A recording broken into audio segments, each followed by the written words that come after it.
with us. So we'll do some introductions first while everybody that's coming in, you can please answer the poll just so we can get a good idea of who's here. So I'm Shelly. My name is Shelly Gutensohn, and I'm a licensed marriage and family therapist. I also have a background in special education.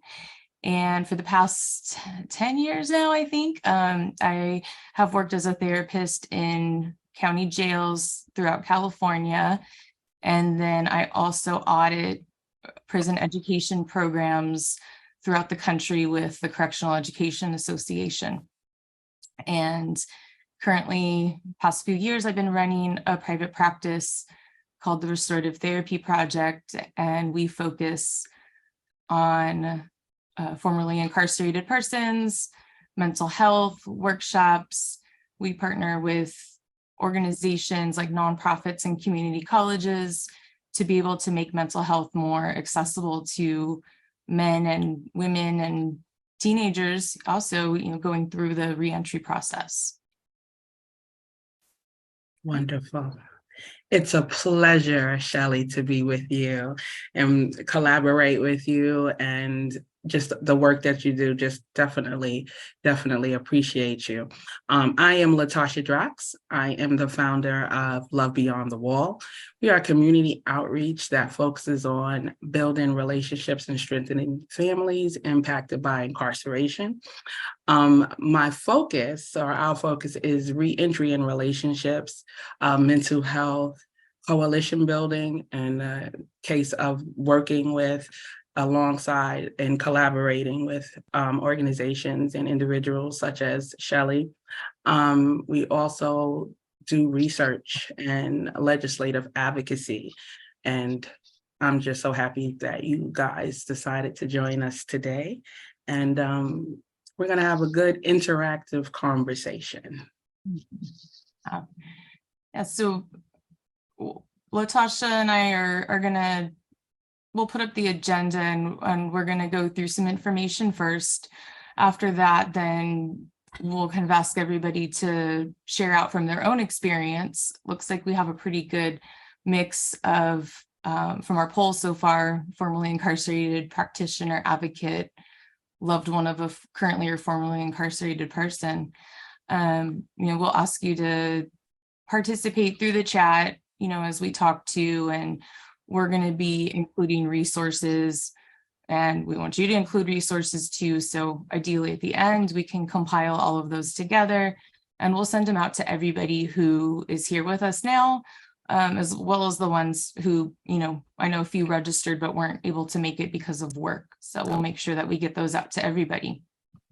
And I will be remiss if we didn't mention Shelly, Shawana Vaughn. She has yet to join us, and so we hope all is well with her. She did have a conference today in LA, so her time might be kind of conflicting. And we also have Carlos Walker, who is here. He is our special guest, and you guys will have the pleasure to hear from him very shortly, and we'll give him the opportunity to introduce himself, and he'll let you know who he is and his experience, and just kind of bring us into that community conversation. So. And if you would right now, just maybe drop your name into the chat. If you're from a particular organization, if you want to share any of your social media links with each other, please feel free to go ahead and do that right now too.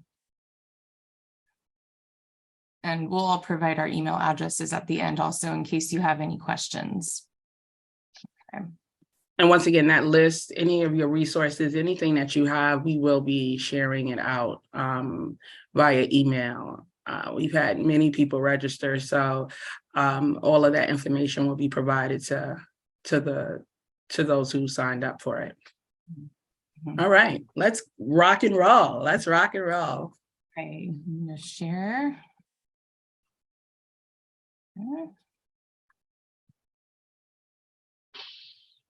All right. Can we see that okay? Yes, I can see it. Good. Okay, awesome. All right, So we're going to start out by talking about incarceration and its effects on mental health. So before talking about how incarceration impacts an individual's sense of self, I think we need to think about what self actually is, because that could mean a lot of different things to a lot of different people. So self, typically, especially with mental health, it refers to your relationships, your personal characteristics, your culture, roles that we play in society, your work, your values, your interests. All of these things put together is referred to as meaningful occupation. So this is what gives our life purpose. So without those things, we experience what's called occupational deprivation. And so when you're incarcerated, you're not able to, do the work that you typically do, express your values, be an individual. So when we lose the sense of purpose, then it has a lot of negative effects. It can create mental illness. It can make existing mental illness worse. When we add that on top of trauma, it just intensifies those effects. So being incarcerated in itself is a trauma. The brain has to constantly be in a survival mode. So it's fight, flight, or dissociate. Trauma, it affects how we think about ourselves, affects how we think about the world around us. It actually changes the makeup of our brain and how we think. So when I explain this to my students, I do a little picture for them and have them visualize, the brain before trauma, and our thought process, our habits, makes nice little roads, that connect to each other. And then when a trauma happens, those roads are shifted. New maladaptive roads are built on top of them. And that's our brain being in survival mode, because we're always looking around, we might sense danger in places where there isn't actually danger. Maladaptive signs from trauma could be anything from racing thoughts, irritability, overworking, isolation, self-sabotage, impulsive thinking, aggression, anger. So it's a long list, and it looks very different for everybody.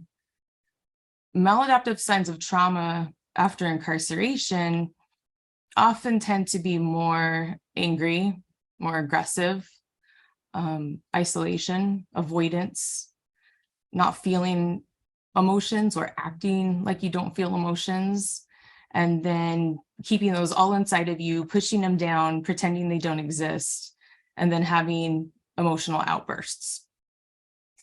So part of that avoidance, it could be not interacting with your family or the community. It could be addiction. A coping strategy is something that helps you get through a difficult time, but an avoidance strategy is something that makes it so that you don't have to feel. That can be drugs, alcohol. It could be something like playing video games all day for 15 hours. Anything that allows you to escape into a different world. And please, feel free to drop anything in the chat. If I've missed anything that you've experienced yourself or that you've seen in a family member, anyone that you've worked with, and Carlos and Latasha too, Absolutely. Chime in. I wanted to say, ask rather, Shelly, when you're just talking about the trauma that you experience, obviously, like you said, that prison in and of itself is trauma. And then these traits that develop post-incarceration. When we talk about the trauma or the adverse children experiences that coming into prison. Can you talk a little bit about that and how that exacerbates incarceration and that whole makeup when we talk about mental health? Absolutely. Yeah. Now, let me see if I'm going to put this link into the chat. So this is a link to the Compassion Prison Project. A wonderful, wonderful organization. Yeah, they have a lot of really useful information through their website. And if you reach out to them, they're also very responsive to help you with any resources or questions that you might have. But they have a section in their website that is dedicated to ACEs. So ACEs, it's adverse childhood experiences. So what that means, it's the trauma that you may go through as a child. And there's a list. So it's physical abuse, emotional abuse, sexual abuse, physical neglect, emotional neglect, parents divorced or separated, domestic violence, parent or caregiver addicted to drugs or alcohol, parent or caregiver who is depressed or mentally ill, or a household member who has ever been incarcerated. So I give this quiz to my clients, students often, and it's interesting because they typically score very high. I gave this quiz to one of my students recently who I'm working with at a treatment facility, and he scored all of them. He checked each one. But what really struck me was that he didn't see it as being out of the ordinary, because everybody else that he grew up with had also experienced these same things. So it became very normalized. And he was like, well, miss, it's just the way it is. And that's a result of trauma. That's a form of maladaptive thinking. And so I'll give you just a couple, quick statistics, but research shows that 64% of the US population have at least one ACE, but 98% of the prison population in America has at least one ACE. So that's pretty much everybody. So like we mentioned before, there's actual changes that happen to the brain when trauma happens. And so, it affects the brain's ability to be able to discern dangerous from non-dangerous situations. It normalizes abuse and, to yourself and to others. It increases stress hormones. You're in that fight or flight syndrome all the time. And it also affects how information is processed. So, and just really what that means is, how you understand information and then apply it to the world around you. So with my students, like, in a school setting, it often comes up in learning disabilities, where it takes them longer to process information. They have to hear or see the information more often than somebody who maybe didn't, experience this trauma. And, and then in a mental health setting, it affects just every part of daily life, really. So when you have ACEs, you're more likely to later become incarcerated. And then when you're incarcerated, that's an additional trauma. So now you have compound trauma. And the more trauma that you experience, the worse the symptoms become. And then you also start to have health symptoms as well. So, there's a long list, but basically the more trauma you have, the more likely you are to also be physically ill as you get older. Okay, so we're affecting everything. It's body, it's brain, it's emotions, all of it. That's the long answer. That's the long answer. And then when we start to talk about the reentry process. And when men and women come home from prison and they've experienced childhood trauma, and then they've experienced the trauma of incarceration, what does that look like?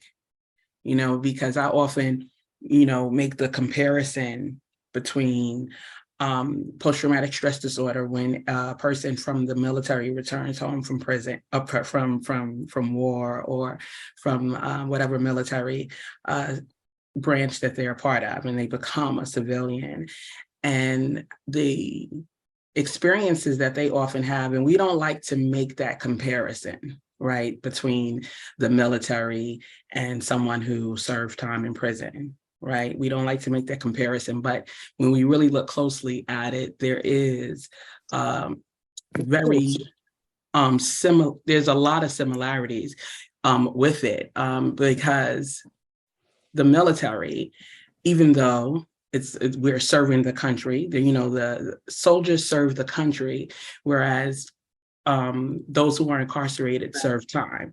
So it looks good because you're a patriot, because you're serving the country, and it looks not so good because you're a person in prison. But when you come home from prison, you experience things that those who were in the military do. You know, there's high rates of domestic violence, there's substance abuse, there's homelessness, there's the trauma of that culture of violence and war, and that mode of survival that they experience in that culture, right? Same thing with someone who comes home from prison. They may experience those things same way. Homelessness, addiction, domestic violence is a high risk in those types of relationships as well. So, there's always help for, a veteran, yet there's no help, so to speak, as it pertains to someone who comes home from prison and looking at, that trauma that they've experienced. What are your thoughts on that? Yeah, it's, from my work inside of facilities and outside, what I can say is, inside a facility, when they're incarcerated, people are much, much more likely to take mental health services. And it really depends on where you're at, as to how good those mental health services actually are. It's a very wide spectrum, but they're definitely more open to it. However, in the reentry process, once they're no longer incarcerated, that engagement significantly drops off, and I'm not sure exactly why, and that is a question that I want to pose later, but yeah, people that have coming out of prison, coming out of jail, don't typically seek mental health.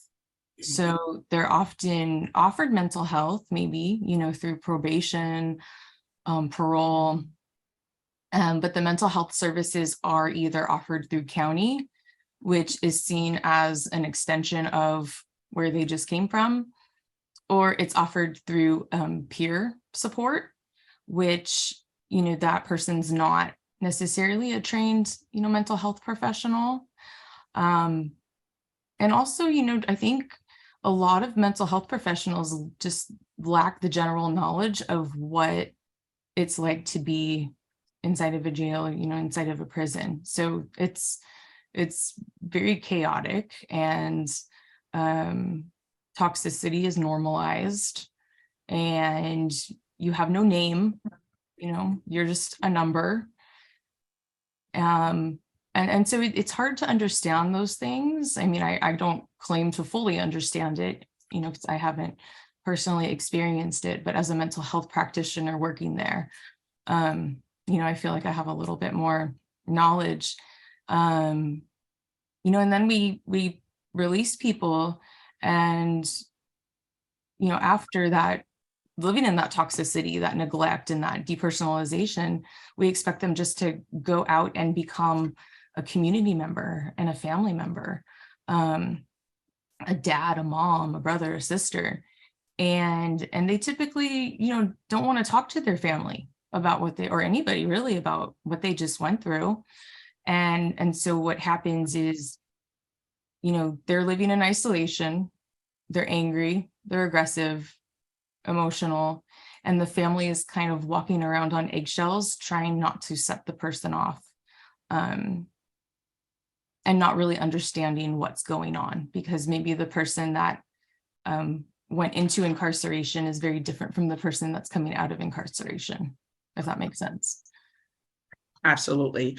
I'm putting in the chat for, this is legislation that was introduced in the state of New York by Shawana Vaughn. Once again, Shawana is not with us this evening as of yet. She may come in later. She did have another engagement, so hopefully we'll see her, but if not, that's the bill that she introduced into New York State. And the bill is post-traumatic prison disorder, and she's been trying to get it in other states, particularly now in Michigan, and which is just legislation that presents, a holistic approach to mental health for individuals who are incarcerated. Shawana is a formerly incarcerated individual as well, and is just championing mental health and services for those who have an experience of incarceration. The bill not only deals with those who have been incarcerated, but it also deals with those who work inside prisons as well, and the family members as well. It's a whole community approach to deal with the effects of incarceration, post-incarceration. So I put that in the chat for everyone's review. You definitely can kind of look at that and see what it's all about, but you can also, research, her and the bill if she doesn't grace us with her presence this evening.